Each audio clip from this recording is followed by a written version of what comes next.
Bueno, pues tiempo ya de entrevista, tal y como les habíamos mencionado, hoy la iniciamos ya, de hecho, porque ya nos acompaña conversación con el concejal del Partido Socialista en el Ayuntamiento de Teguise, como ya conocen también, diputado regional, Marcos Vergás. Muy buenas tardes. Muy buenas tardes, Marcos. Paola, en este iniciado mes de abril y con este estudio además renovado que les ha quedado top, como dicen los jóvenes. Muchísimas gracias. Sí, la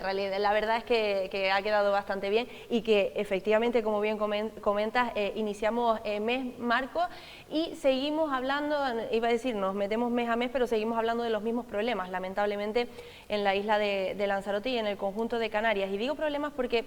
vamos a hablar de muchos asuntos, pero como consecuencia de un tema que hemos tratado esta mañana en COPE, en la radio, que mañana podremos ver, por cierto, ya se los adelanto también, esperemos de la mano de los propios protagonistas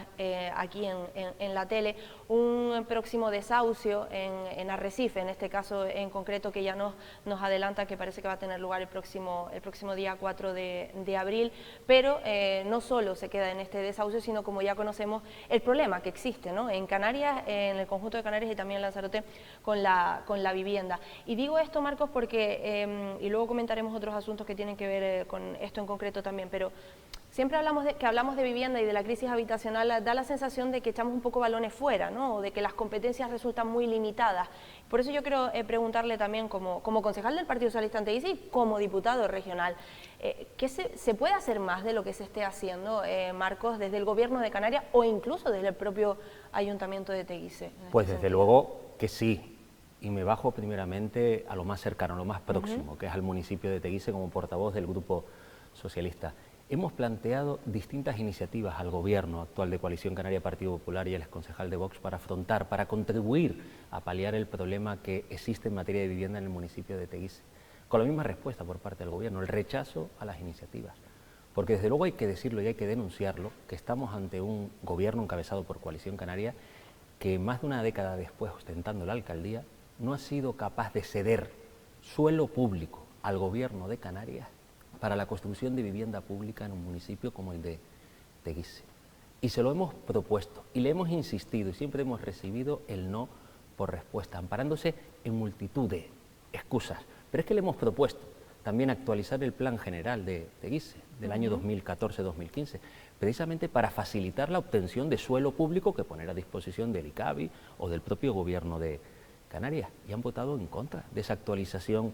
del Plan General. Pero es que incluso les dijimos que se acogieran a la figura de zona tensionada que recoge la Ley Estatal de Vivienda para controlar el precio de los alquileres, para que no sigan subiendo y poniéndose en unas cantidades inasumibles para cualquier familia, y también votaron en contra y rechazaron esa iniciativa del Partido Socialista. Por lo tanto,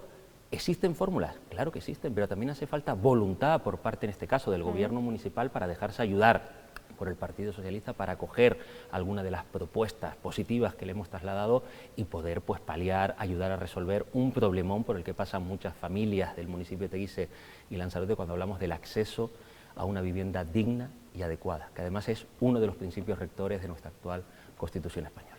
Habéis dicho lo de ceder suelo, disponen de suelo en el caso de que quisieran, y como bien dice, si existiera esa voluntad, disponen de suelo para poder cederlo al Gobierno de Canarias. Tiempo han tenido de conseguirlo, porque además, habiendo aprobado un plan general en el año 2014-2015, debe facilitar las cosas. Pero si tuvieran dificultad, existen fórmulas como el convenio urbanístico, como una propuesta que el otro día incluso lanzaba en el Parlamento de Canarias de reconvertir a través del urbanismo alguna parcela turística, y estoy pensando en alguna en concreto en Costa Teguise, de lo turístico a lo residencial, para poder construir vivienda pública a través de esa reclasificación del suelo, a través de la formalización incluso de un convenio urbanístico que estableciera también a los propietarios del suelo la obligación de parte de esas viviendas también destinarlas a una vivienda más accesible para la ciudadanía y para las personas que quieren acceder a un bien tan fundamental como es el de la vivienda para poder desarrollar sus proyectos de vida. Sin embargo, todas estas fórmulas, todas estas propuestas lanzadas por el Partido Socialista caen en saco roto porque lamentablemente el Gobierno no se deja ayudar. De la misma manera que le hemos propuesto también lanzar una convocatoria a través de una ordenanza que tiene el propio Ayuntamiento para ayudas al alquiler joven, porque ya tenemos la ordenanza. Sin embargo, llevamos varios años en los cuales no se saca esa convocatoria para ayudar precisamente a las clases jóvenes a poder acceder a un alquiler en unos precios más asumibles a través de la ayuda que el propio ayuntamiento pueda desarrollar. Sin embargo, dicen que no, siguen R que R, tratando de despachar los asuntos en solitario y no dejándose ayudar por el ofrecimiento sincero del partido que represento, que es el partido más mayoritario en su municipio, que es Teguise y La Graciosa. Esto me lleva a preguntarle si le parece también por el esqueleto de Costa Teguise, la situación, hablando de vivienda, ¿no?, y de crisis habitacional, es verdad que son 100 familias, habrán diferentes, aproximadamente unas 100 familias, habrán diferentes circunstancias, evidentemente, pero muchas de ellas, lo cierto, que no es que no tengan un empleo, no es que no puedan, no es que no quieran acceder a una vivienda, sino que no encuentran, o lo que encuentran, como ya conocemos y hemos mencionado, pues son unos precios que no se pueden asumir, efectivamente. ¿Cuál es la opinión del Partido Socialista sobre esta situación del esqueleto de Costa Teguise? Porque según nos ha mencionado, además hace muy poquito, la propia alcaldesa, cuando le preguntaba dónde está hoy usted sentado, nos decía que el ayuntamiento ya ha llegado hasta donde podía llegar y que estaban pendientes en cualquier caso de lo que pudiesen hablar, la propiedad, ¿no?, con esta familia. Lo primero es que hay que atender las situaciones de máxima vulnerabilidad social que hay entre las muchas personas que viven allí, y desde aquí pues una llamada a que los servicios sociales, tanto municipales como del propio Cabildo, deben de atender esa situación, porque hay situaciones de máxima vulnerabilidad que evidentemente tienen que ser atendidas. Y cuando hablamos de los esqueletos, no en particular de la parcela 214 o el esqueleto de la vergüenza, como lo hemos denominado, sino de otros que también afectan al municipio de Teguise, el Partido Socialista lo que siente es satisfacción en el sentido de que las acciones judiciales acometidas desde la presidencia del Cabildo, cuando estaba Loli Corujo como presidenta, pero también la presión política ejercida desde el Grupo Municipal Socialista en Teguise, ha dado sus frutos. Y hemos pasado de la pasividad en la brega mostrada por el gobierno que encabezaba Coalición Canaria respecto de los esqueletos,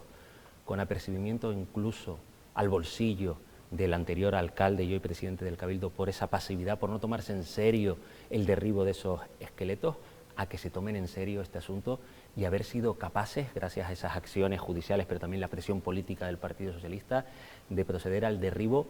de 2 de los esqueletos que generaban mala imagen para esa localidad, que además suponían un agravio con respecto a aquellos empresarios que sí hicieron bien las cosas y no se saltaron a la torera la normativa, y que además restan competitividad a esa localidad desde el punto de vista económico, porque evidentemente la cama turística no va a valer más si lo que tiene al lado es un esqueleto y el turista que se queda en esos complejos tiene vistas a una mole que no ha sido derruida. Por lo tanto, satisfacción en que las acciones del PSOE hayan servido para que se tome en serio el gobierno este asunto y hayamos sido capaces de derribar 2 esqueletos. Y en el caso de la parcela 214, que se haya presentado un proyecto de rehabilitación que lleva consigo la demolición parcial de 2 de los módulos o unidades para ajustarse al planeamiento, y desde luego es mejor que se renueve que no continuar con esa mala foto, esa mala imagen que tenemos a la puerta, además de una localidad como Costa Teguise con más de 9.000 vecinos y con más de 12.000 turistas que diariamente visitan dicha localidad. Bueno, pues veremos en qué queda, sobre todo, y lo principal, y como bien has mencionado, pues la situación de esas familias. Según nos comentaba la alcaldesa, están pues eso, en periodo de hablar, y según nos dijo va para largo el asunto, según le han podido comunicar los propios abogados y demás, con lo cual, y en cualquier caso, seguiremos al tanto de lo que... Hombre, sí. Y además, respecto de esa parcela, señalar también que el problemón social, que hay más de 100 personas viviendo en unas condiciones que yo no quiero para nadie. Yo creo que todas las personas tienen derecho a una vivienda digna, adecuada, y no a vivir en una estructura como esa, que han ido pues, bueno, mejorando en la medida de lo posible, pero que no reúne las condiciones para que habiten personas, incluso niños o personas en una situación difícil. Difícil. Pero la situación de ese problema social se ha agravado precisamente por la pasividad en la brega durante más de una década de Coalición Canaria. Había una sentencia que declaraba la ilegalidad de esas obras, sentencia del año 2005. Dejaron, fíjese usted, esa pasividad mostrada, pues dejaron caducar la oportunidad de ejecutar la sentencia. Dejaron pasar el plazo correspondiente para ejecutar esa sentencia, bajo ocurrencias de todo punto de vista. Llegaron a decir que eso se corregía, se solventaba con un plan de modernización, llegaron a decir que con un concurso de ideas para poner bonitos los murales y evitar que se viera lo del interior sería suficiente, y lo cierto es que ha pasado más de una década, el problema social a mayores, porque cada vez han sido más las personas que han recurrido a esa solución habitacional, y solamente cuando la justicia y solamente cuando el Partido Socialista ha actuado con rotundidad desde el gobierno del Cabildo y también desde la oposición de Teguise, han empezado a tomarse en serio el problemón de los esqueletos y en particular el de la parcela 214, respecto de la cual llegó a decir el gobierno de Coalición Canaria que una década después no tenían ni tan siquiera el expediente judicial. O sea, un esqueleto que está a la puerta de Costa Teguise, donde están malviviendo muchas personas, donde hay complejos turísticos y residenciales a los lados que llevan quejándose muchos años. Pues resulta que ni tan siquiera tenían el expediente judicial para poder tomarse en serio la demolición primeramente de esa estructura y finalmente, pues como ha optado la propiedad, la renovación de ese establecimiento. Por lo tanto, la dejación y la pasividad mostrada durante estos años por Coalición Canaria y el gobierno de Teguise ha sido palmaria y manifiesta. Bueno, una situación que desde luego lo miremos por donde lo miremos se ha alargado en el tiempo demasiado y lo que ha hecho, pues entre otras cosas, que se vayan sumando cada vez más familias, ¿no?, a esas circunstancias. Yo insisto, yo creo que lo primero, evidentemente, y todos coincidimos, es ver en qué queda la situación de todas estas personas. Ahora nos vamos al gobierno de Canarias, Marco, pero ya que estamos en Teguise, yo quisiera preguntarle pues por la hoja de ruta realmente que marca, ¿no?, cada año un poco el rumbo o las intenciones y prioridades del grupo de gobierno, que son esos presupuestos de este año para el municipio de Teguise en este caso. ¿Le convencen los presupuestos de este año, Marcos, al Partido Socialista en Teguise? Pues no tenemos presupuestos del 2025. En diciembre del 2024 incluso hacíamos un llamamiento al gobierno, coalición, PP y el exconcejal de Vox para que se centrara en la gestión municipal. Les tendimos la mano para aprobar los presupuestos como marca la Ley de Haciendas Locales. En el mes de diciembre estar aprobados al menos inicialmente para empezar el año con los presupuestos plenamente en vigor y poder pues gastar, acometer inversiones, sacar licitaciones, incrementar los servicios que se prestan al vecino. Pues estamos en abril, 1 de abril, y todavía no tenemos presupuestos. Han convocado a las comisiones informativas previas a pleno y no está entre la documentación el proyecto de presupuestos para el año 2025. Eso justamente se iba a preguntarle, ¿no?, que aunque no tengamos unos presupuestos propiamente dichos porque se esté trabajando en ellos, si tenemos información acerca de esas partidas. No tenemos el proyecto de presupuestos, no tenemos un calendario establecido, no tenemos un compromiso de que se van a llevar al próximo pleno. Lo que sí tenemos son excusas, porque en diciembre comentaron que estaban trabajando en los presupuestos, sin embargo estamos a 1 de abril, y de momento al Salón de Pleno o a la Comisión Informativa Especial de Hacienda no se han llevado. Y urge aprobar unos nuevos presupuestos, no solo porque sea una obligación legal que establece la Ley de Haciendas Locales, sino que es que estamos con unos presupuestos prorrogados del 2024 que fueron, oiga bien, los menos inversores, al menos del último lustro, los que menos recursos económicos recogían en el capítulo 6 para inversiones, los menos participados, que no nos dejaron ni presentar enmiendas a los partidos de la oposición. Nos dijeron un poco más que lentejas, si quieres las coges y si no las dejas, y no dejaron que participáramos a través de la enmienda a los presupuestos. Pero es que además, y le voy a dar un dato, han sido los que menor grado de ejecución en el capítulo de inversiones han tenido al menos de la última década en Teguise. Vamos para atrás. Mire, leía hoy una nota de prensa del PP de Lleida, hablando de que el municipio de Lleida solamente había ejecutado el 20% del capítulo de inversiones. Teguise lamentablemente gana el municipio de Lleida. Estamos en el 18. De cada 100 euros previstos para inversiones, solamente 18 se han ejecutado. Y cuando hablamos de inversiones, ¿sabe de lo que estamos hablando, Paola? Estamos hablando de mejorar los parques infantiles, que falta hace en muchas localidades del municipio. Estamos hablando de mejorar las instalaciones deportivas, que hay instalaciones deportivas incluso clausuradas, que no se pueden utilizar por los chinijos y chinijas, o que son de asfalto y se les reforman las rodillas cuando se cae. Estamos hablando de infraestructuras básicas como farolas, como aceras, como asfalto. Pues resulta que de cada 100 euros que tenían, únicamente 18 se han gastado. Por lo tanto, estamos con unas cuentas prorrogadas que son perjudiciales para el municipio de Teguise y además con la constatación de que hacen demasiado poco los presupuestos, menos inversores y los presupuestos que menor grado de ejecución tienen en el capítulo de inversiones, los del 2024. Pues permítame decirle, Marcos, que me da la sensación de que pese a que debería de tener, digo yo, más información, evidentemente la oposición, parece que tenemos más información incluso nosotros mismos, los periodistas, debido a las preguntas que se les hacen en este caso, o que se le hizo a la propia alcaldesa, porque le preguntaba justamente por las intenciones para este año, los proyectos y demás, y la respuesta ha sido que este año sí se van a dedicar, y la alcaldesa lo habló de forma, en fin, como que está satisfecha en ese sentido, se van a dedicar a mejorar, digamos, el día a día, ¿no?, de los vecinos. Ya hablaba justamente de los parques infantiles, de infraestructuras deportivas, de luminaria, de asfaltar, todo este tipo de cosas. Y se unen a las declaraciones del propio concejal, de Eugenio Robaina, que me decía que este año sí, que se van a empezar a ver, digamos, los avances en el sentido, bueno, me sonríe, ahora me dice, pero bueno, me decía que los trámites, digamos, administrativos más complicados ya han pasado y que ahora sí que se van a empezar a ver esos avances. ¿Cómo le resultan? Esto es como el pastor y las ovejas, que viene el lobo, que viene el lobo, ¿no? Lo llevan diciendo tanto tiempo, tantos años, y sin embargo la palabra que más se utiliza en el municipio, en muchos de los pueblos, es el abandono, es dejadez. Que hombre, ojalá aparezca el lobo en algún momento y ojalá esos anuncios que están haciendo se plasmen en realidades. Yo le estoy dando un dato objetivo. De cada 100 euros en materia de inversión en los presupuestos del 24, solamente 18 se gastaron, con todas las necesidades que hay. Y lo del día a día lo vienen diciendo pues desde junio del 2023, cuando un pacto, Coalición Canaria, Partido Popular y el exconcejal de Vox, impidió el cambio profundo que la ciudadanía pidió en las urnas cuando castigó a Coalición Canaria con la pérdida de 4 concejales y premió a los partidos que estábamos en la oposición, entre ellos fundamentalmente al Partido Socialista, que nos hizo ganadores de las elecciones. Yo les digo que ojalá la tercera o la cuarta vaya a la vencida y veamos mayores inversiones en el municipio por el bien del municipio y de las demandas de los ciudadanos y ciudadanas, pero permítame que dude que así sea, porque además Teguise no solamente necesita atender el día a día, lo más básico, necesita tener un proyecto de largo alcance, de largo recorrido, con inversiones a 5, 8 años vista, como un plan de embellecimiento del conjunto de pueblos y pago, empezando por Guatiza, pero continuando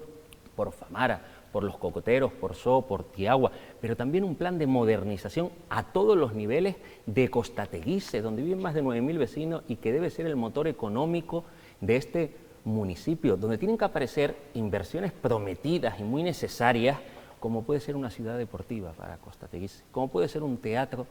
para tener una infraestructura cultural en un municipio que debe ser la capital cultural de la isla y no tener que desarrollar los actos culturales en unos lugares que no están adecuados a la altura que la cultura debe tener en el municipio de Teguise. Ojalá todo esto sea posible y dejen los anuncios y pasemos al terreno de las realidades, con datos objetivos y constatables. Vamos a ver si podemos ir un poquito más rápido, simplemente porque no me quiero dejar en el tintero de las últimas propuestas que han puesto ustedes sobre la mesa en el Gobierno de Canarias, pero ya para irnos de Teguise al Gobierno de Canarias, Marcos, hablaba del pacto y quiero preguntarle cómo ve usted el pacto. Lo digo porque en la última entrevista no lo veía usted muy convencido, me hablaba de que tambaleaba un poco en según qué aspecto, entonces quiero preguntarle un poco cómo... El pacto continúa sin ilusión y continúa sin una hoja de ruta y estamos en un municipio que no jala, que no tira, que nos superan a derecha e izquierda. Yo miro con envidia lo que se hace en otros municipios donde tienen las cosas medianamente más claras. Pero esto suele pasar pues, cuando el pacto es más fruto de un acuerdo a nivel insular y regional y no fruto del convencimiento que puedan tener los actores o los socios de gobierno. Nosotros desde la oposición continuamos tendiéndoles la mano para sacar los presupuestos, para acordar inversiones estratégicas, para actualizar el plan general, para impulsar el plan especial del conjunto histórico, para conocer y aportar al plan de modernización, el tercero de Costa Teguise, que tiene secuestrado el presidente del Cabildo en la sala de presidencia y no hace partícipes a nadie, a excepción de los que él quiere. A todo eso le tendemos la mano, a una institución, el Ayuntamiento de Teguise, pero también incluso al propio presidente del Cabildo como líder de la oposición, además un presidente al que conozco, porque compartimos 4 años en el Salón de Plenos de Teguise y no me sorprenden sus formas, no me sorprende que no haga partícipes a los demás, que no trate de acordar, porque cuando estuvimos juntos en el Ayuntamiento de Teguise nunca intentó acordar con el principal partido de la oposición las cuestiones estratégicas del municipio, cosa que ahora veo que está repitiendo y ojalá pueda corregir esa manera de actuar cuando estamos hablando de los asuntos del Cabildo. Nos quedan 2 últimos asuntos, Marcos, que no quiero dejarme porque, porque son fundamentales. De un lado, la contención del territorio, del crecimiento de la isla, bueno, de Canarias y en este caso de Lanzarote, Marcos. Bueno, has hablado o has hecho diferentes propuestas en el Parlamento en relación a este asunto, pero, por ejemplo, una que ha causado debate, digamos, bastante debate en función al... es así, al color político con el que hables, ¿no? Sí. La famosa ecotasa, Marcos, has dicho o has criticado que la hayan apartado, digamos, del debate precisamente de la contención del crecimiento. Pues sí, y además el sinsentido, porque el Partido Popular, por ejemplo, se da golpes en el pecho presumiendo de la ecotasa o el impuesto a la pernoctación turística en Baleares, donde no han quitado ese impuesto, donde no solamente no lo han quitado, sino que han incrementado la tarifa que se le aplica y presumen además de las inversiones que están acometiendo con cargo a ese impuesto turístico que pagan los turistas que van a las Islas Baleares. Pues sin embargo en Canarias dicen que no, cuando además los recursos que se obtendrían pueden utilizarse para resolver los grandes problemas que tiene esta comunidad autónoma, pero también para detener el crecimiento turístico, para rescatar incluso derechos edificatorios que hay todavía en las localidades turísticas e impedir que sigamos aumentando el número de turistas que no nos van a hacer ni más felices ni más ricos, porque, mire, el otro día en el Parlamento lo señalaba, Canarias tiene suelo turístico todavía disponible y pendiente de edificar para pasar de 480.000 camas turísticas en Canarias a 700.000, lo que supondría, en lugar de los 18 millones de turistas que hemos tenido en el 24, récord de los récords, poder tener 22 millones de turistas y poder pasar de 2.200.000 habitantes que hay hoy en Canarias a cerca de 3 millones, en algo que estoy seguro que ni usted ni yo queremos, porque toca parar, y para eso hay que adoptar medidas excepcionales, entre ellas una ecotasa para rescatar derechos edificatorios e impedir que sigamos creciendo ad infinitum en el número de turistas. ¿Cuáles más, Marcos? ¿Cuáles más medidas me refiero? Pues mire, otra medida, desclasificar suelo. Aquellos promotores que no hayan cumplido con sus deberes urbanísticos, ese suelo que esté catalogado como urbanizable, pasará a la condición de rústico, como el otro día le pedía al consejero de Política Territorial del Gobierno de Canarias, o reconvertir alguno de esos suelos turísticos a suelo residencial para que la gente que hace posible el desarrollo de la actividad turística, para que aquellos que trabajan en el sector puedan tener una vivienda, que es muy doloroso que la gente que permite desarrollar y bien, con excelencia, la actividad turística en esta tierra, no tengan dónde vivir y tengan que estar compartiendo piso, tengan que estar viviendo en una autocaravana. Pero es que existen otras medidas, como puede ser la planteada hoy precisamente por mis compañeros en el Cabildo, de instar al Gobierno de Canarias, a través de una iniciativa legislativa en el Parlamento protagonizada por el Cabildo, para adoptar una moratoria y durante un tiempo no otorgar más licencias urbanísticas para el desarrollo de más plazas turísticas, en tanto en cuanto, por ejemplo, se revisan los planeamientos insulares, en tanto en cuanto adoptamos medidas como la implantación de una ecotasa para recuperar derechos edificatorios. En definitiva, hace falta voluntad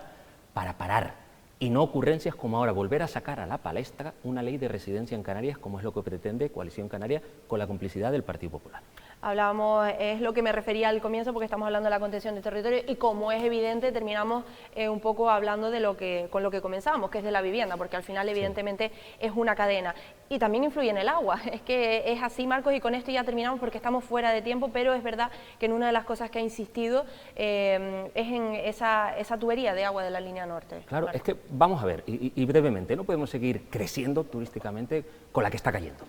Usted ha señalado problemas en el acceso a la vivienda. Pero es que también existe una crisis hídrica que sufrimos en Lanzarote día sí día también. El martes pasado, sin ir más lejos, mientras hablaba en el Parlamento, 18 pueblos